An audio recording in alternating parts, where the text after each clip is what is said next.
Hiç başka bir kültürden, hani böyle çok yetenekli bir sanatçının sırf uluslararası arenada kabul görsün diye, işte Kürtlerin Shakespeare'i veya Doğu'nun Mozart'ı falan gibi etiketlerle pazarlandığını duydun mu? Evet ya, bunu o kadar sık duyuyoruz ki aslında. Aynen. Yani ilk duyduğunda muhtemelen senin de zihninde olumlu bir ışık yanıyor. Bir sanatçının isminin hani Shakespeare'le aynı cümlede geçmesi büyük bir övgü gibi tınlıyor.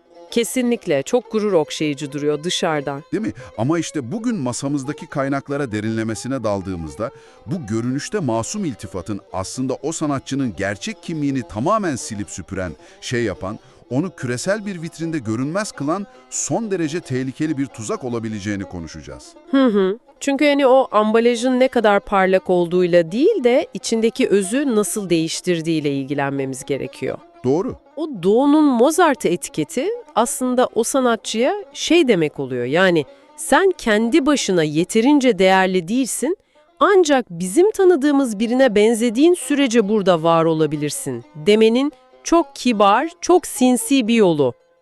Tam olarak bu. Bugün masamızda incelediğimiz kaymak, Kürt Araştırmaları Platformu'nda Aralık 2025'te Handan Tufan imzasıyla yayınlanan bir makale. Kürt sanatının uluslararası tanıtımında karşılaşılan sorunlar başlığını taşıyor. Oldukça hacimli ve sarsıcı bir metin gerçekten. Öyle, bir de tabii bu metnin yayınlandığı platformun editörü tarafından kaleme alınmış, konunun hani yerel boyutunu gözler önüne seren çok çarpıcı bir giriş notu var. Onu da konuşacağız. Evet, o not çok kritik. Yani makale temelde yerel bir kültürün kendi ruhunu ve o eşsiz özgünlüğünü kaybetmeden küresel sahnede nasıl evrenselleşebileceğini sorguluyor ya da daha doğrusu mevcut sistemde neden evrenselleşemediğini anlatıyor. Tufan'ın makalesi kültürel pazarlama dediğimiz o pırıltılı kavramın altını kazıyor. Oradan da ta Edward Said'e, Frantz Fanon'a uzanan çok ciddi bir psikolojik, sosyolojik enkaz çıkarıyor açıkçası. Editörün notuysa bu enkazın sadece Batı'nın dayatmalarıyla değil, sanatçının kendi doğduğu topraklardaki yakıcı gerçeklerle de nasıl şekillendiğini gösteriyor bize. Ya tam o yakıcı gerçeklere gelmeden önce dinleyenimiz için editör notuyla ilgili küçük ama çok önemli bir çerçeve çizmek istiyorum ben. Tabii, buyur. Şöyle ki, bu not Türkiye'deki ırkçılık iddialarına, işte ötekileştirme pratiklerine dair politik açıdan çok sert, kutuplaştırıcı ve hassas ifadeler içeriyor. Bizim buradaki rolümüz hani bir yargıç olmak veya bu politik iddiaların sözcülüğünü falan yapmak değil. Aynen öyle, taraf tutmuyoruz burada. Yani bu iddialara kefil olmuyoruz. Sadece yazarın ve editörün dünyasında bir sanatçının nasıl bir baskı hissettiğini bu metnin kendi mantığı içinde tarafsızca aktarıyoruz sana. Bu çok doğru bir yaklaşım bence de. Çünkü makalenin savunduğu o teorileri ancak sanatçının içinde bulunduğu o toplumsal fanusu anlarsak kavrayabiliriz. Bağlamı kopardığımızda geriye hani sadece içi boş akademik terimler kalıyor. O zaman şu Kürt Shakespeare meselesine, o baştaki büyük kancamıza geri dönelim. Makalede beni en çok şaşırtan yerlerden biri, Tufan'ın doğrudan yerel mecralardan verdiği somut örneklerdi. Ruda ve Yeni Yaşam örnekleri. Evet, yani klasik Kürt edebiyatının en büyük isimlerinden biri olan Fekiye Teheran için Kürtlerin Shakespeare'i başlığı atılıyor mesela.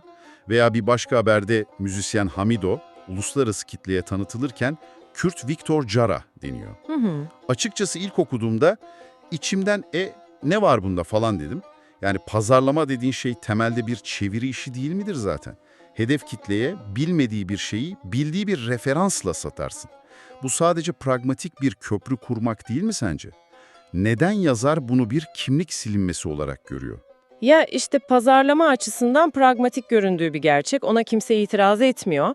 Ama Tufan burada Edward Said'in oryantalizm teorisini masaya getiriyor ve o köprünün aslında tek yönlü olduğunu kanıtlıyor bize. Tek yönlü derken? Yani Said'in o kavramsal çerçevesinde ötekileştirme sadece birini dışlamak demek değildir. Aynı zamanda onu nesneleştirmek demektir.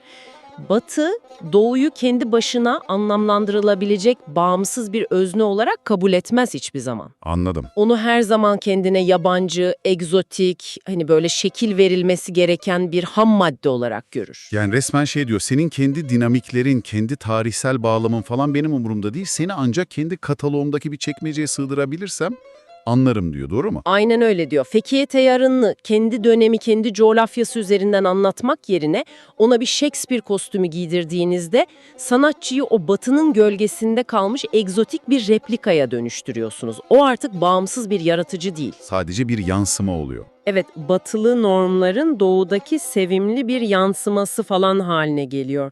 Yazarın itiraz ettiği şey tam olarak bu hiyerarşi. Çünkü bu kıyaslamada standart olan, mükemmel olan her zaman Shakespeare. Tirani ise ancak ona benzeyebildiği kadar değerli. Kesinlikle. Bu bir kültürel köprü değil, yani asimilasyonun aslında en yumuşak hali. Kafamda şöyle bir canlandırma yapıyorum bunu okurken.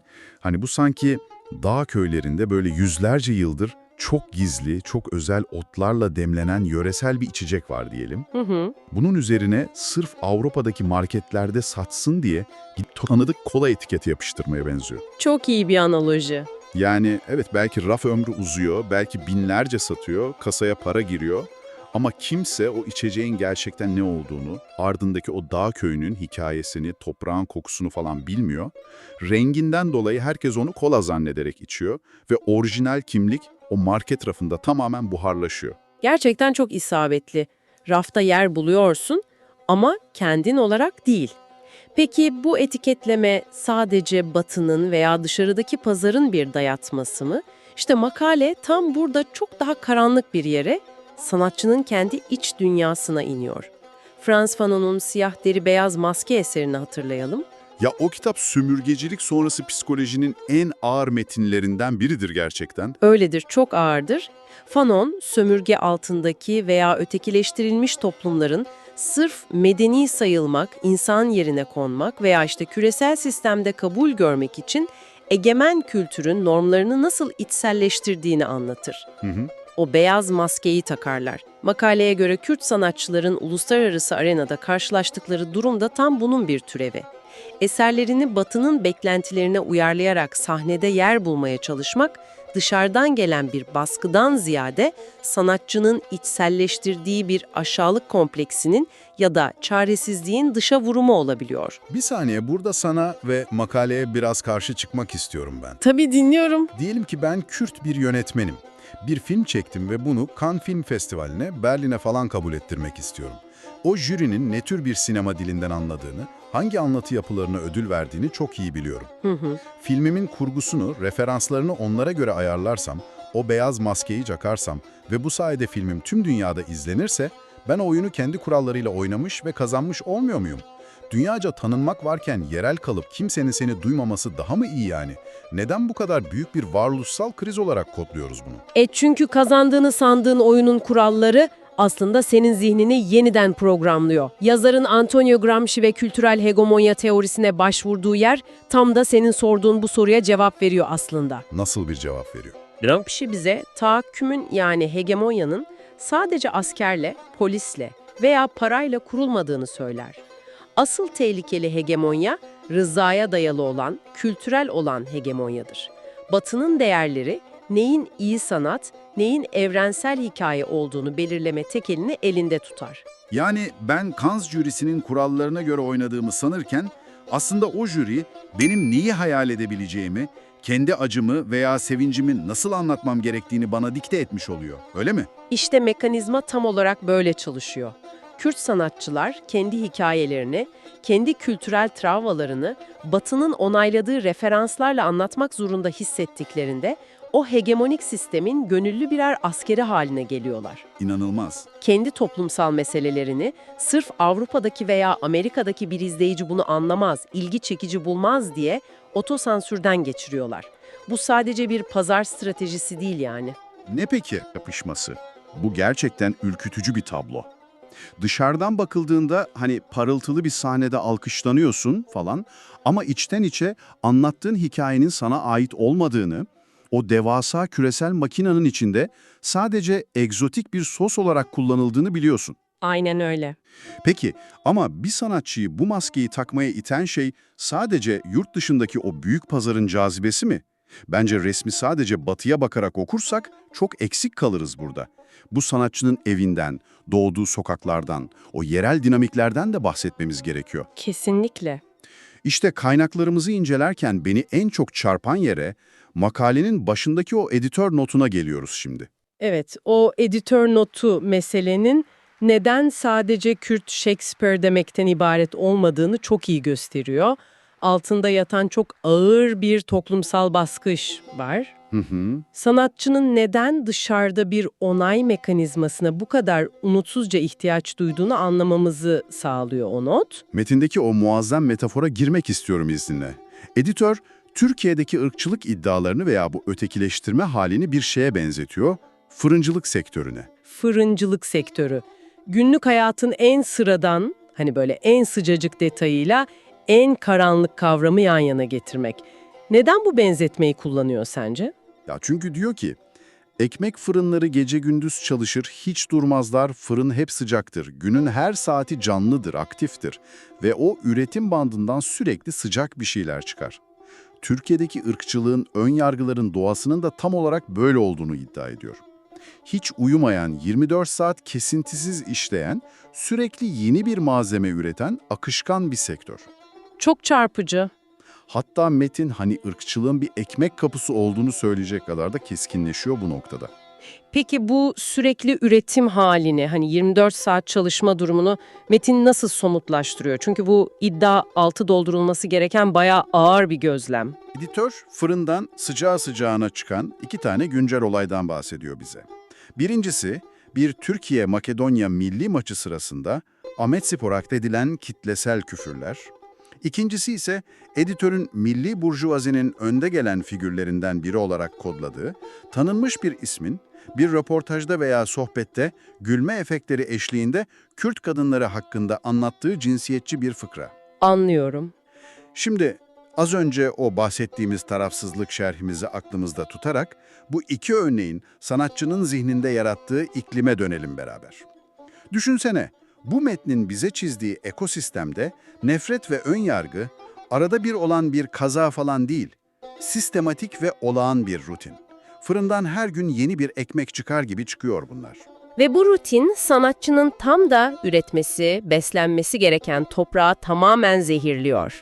Benim sorum şu işte, kendi doğduğu topraklarda, kendi evinde kimliği böylesine bir baskı, böylesine bir alay veya öfke konusuyken, bir Kürt sanatçı küresel arenaya çıktığında o kimliği dimdik, tavizsiz bir şekilde koruma gücünü kendinde nasıl bulsun? İki ateş arasında kalmıyor mu bu insan? Kesinlikle kalıyor. Yani bir yanda seni fıkra malzemesi yapan yerel bir basınç var, diğer yanda bana ancak Shakespeare olursan gelebilirsin diyen küresel bir hegemonya. Bu olağanüstü bir sıkışmışlık hali gerçekten. Sen Gramsci ve Fanon'un teorilerini yerel bir trajediyle kusursuz birleştirdin şu an. Eğer doğduğunuz toprakların iklimi sizi sürekli ötekileştiriyorsa kaçınılmaz olarak evrensel sahneyi bir sığınak olarak görürsünüz. Tabii kaçmak istersin. Nefes alabileceğiniz, saygı görebileceğiniz bir cennet olarak hayal edersiniz.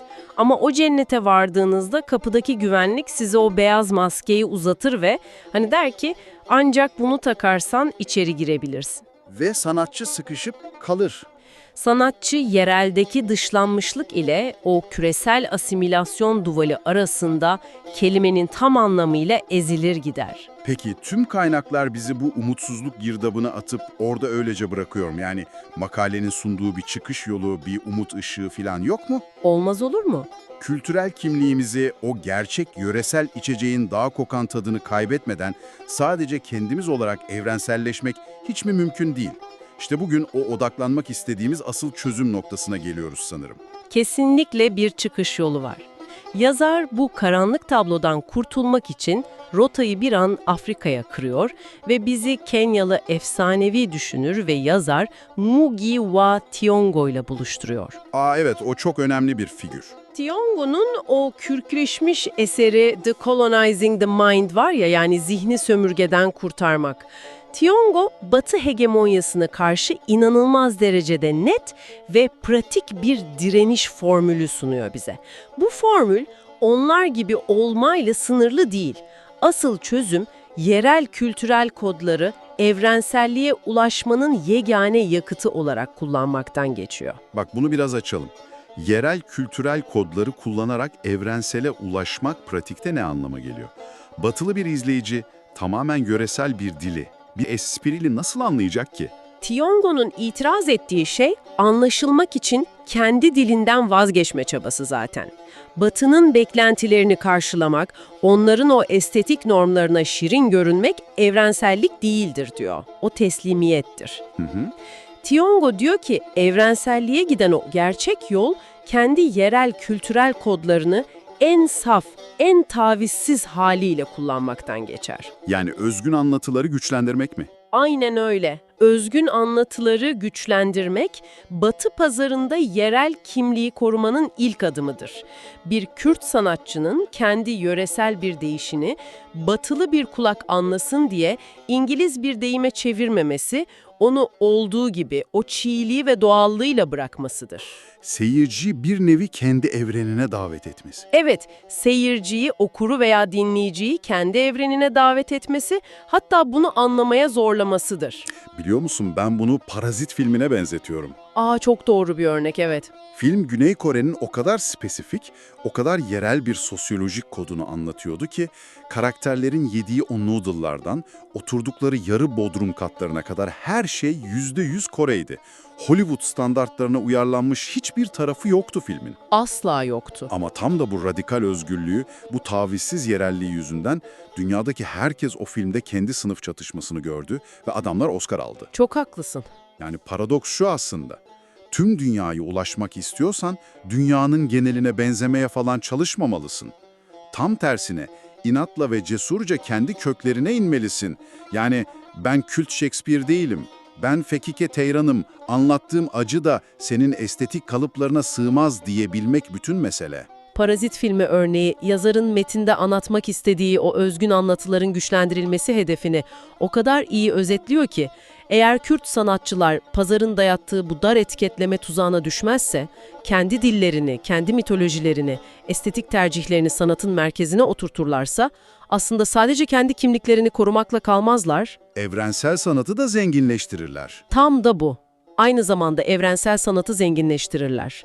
Hegemonyayı çökertmenin tek yolu onlara, bakın sizin normlarınızın dışında, sizin referanslarınıza ihtiyaç duymayan yepyeni bir evrensellik var diyebilmektir. Yani direniş dediğimiz şey sadece bir slogan veya politik bir eylem değil, bizzat sanatın o üretim biçimiyle, eserin kendi dokusuyla yapılıyor. Kesinlikle öyle. Psikolojik ve toplumsal olarak kendi kimliğine sahip çıkan bir sanatçı, fırından çıkan o ön yargılara, küresel pazarlarının o standartlaştıran kola etiketlerine de en büyük cevabı vermiş olur. Evrensel sanatın tek bir merkezden, sadece Batı'nın belirlediği filtrelerden ibaret olmadığını dünyaya kanıtlar. Çok güzel toparladın. O halde bütün bu konuştuklarımızı şu an kulaklıklarından veya hoparlörlerinden bizi dinleyen o kişi için, yani senin için ne anlama geldiğine bağlayalım. Belki sen bir içerik üreticisin, bir tasarımcısın, müzisyensin ya da sadece Spotify'da yeni müzikler keşfeden, Netflix'te dünyanın bambaşka bir köşesinden bir dizi izleyen birisin. Hepimiz her gün bu kültürel tüketim çarkının içindeyiz. Öyleyiz, istisnasız hepimiz. Bugün bu masadan, bu sohbetimizden cebimize koyacağımız en hayati ders şu olmalı bence. Bir dahaki sefere farklı bir kültüre ait bir şey tüketirken kendi zihnine bir ayna tut. Karşımdaki esere sanatçının kendi gerçekliği, kendi saf derdi üzerinden mi bakıyorum, yoksa o eseri daha kolay hazmedebilmek için araya konmuş batı filtreli, o tanıdık doğunun bilmem nesi etiketlerinin arkasından mı değerlendiriyorum? Çok çok önemli bir soru bu. İzleyicinin veya dinleyicinin o pürüzsüz, hazır paketlenmiş etiketi yırtıp atması, eserin o zorluğu, yerel gerçekliğini talep etmesi en büyük değişim gücü aslında. Çünkü pazar her zaman talebe boyun eğer. Sen o radikal özgünlüğü istediğinde o hegemonik beyaz maskelerde yavaş yavaş düşmek zorunda kalacaktır. Harika bir özet, gerçekten. İşin özü o maskeyi talep etmemekte bitiyor. Kapatırken sana, dinleyenimize, üzerine uzun uzun düşünebileceği ufuk açıcı bir fikir, böyle küçük bir zihin egzersizi bırakmak istiyorum. Düşünsene, sadece Kürt sanatı değil, Afrika'daki, Latin Amerika'daki, Asya'nın ücra köşelerindeki tüm yerel kültürler, O sanatçılar bir gün hep beraber bu küresel etiketlemeleri isyan edip, hayır biz sizin anladığınız kalıplara girmeyeceğiz, sadece kendi ana dilimizle, kendi estetiğimizle var olacağız deseydi ne olurdu? Sistemin devresi yanardı herhalde. Kesinlikle. Müzikleri, filmleri kolay tüketilsin diye kutulara ayıran Spotify veya Netflix'in o çok güvendiği, her şeyi bilen algoritmaları bu sanat akınının nasıl kategorize ederdi? Büyük ihtimalle sistem tamamen çökerdi. Belki de dünyayı ve birbirimizi gerçekten anlayabilmemiz için her şeyi dünya müziği, Orta Doğu sineması falan gibi o tanıdık tembel çekmecelere sığdırmaya çalışan bu algoritmaların çökmesi gerekiyordur.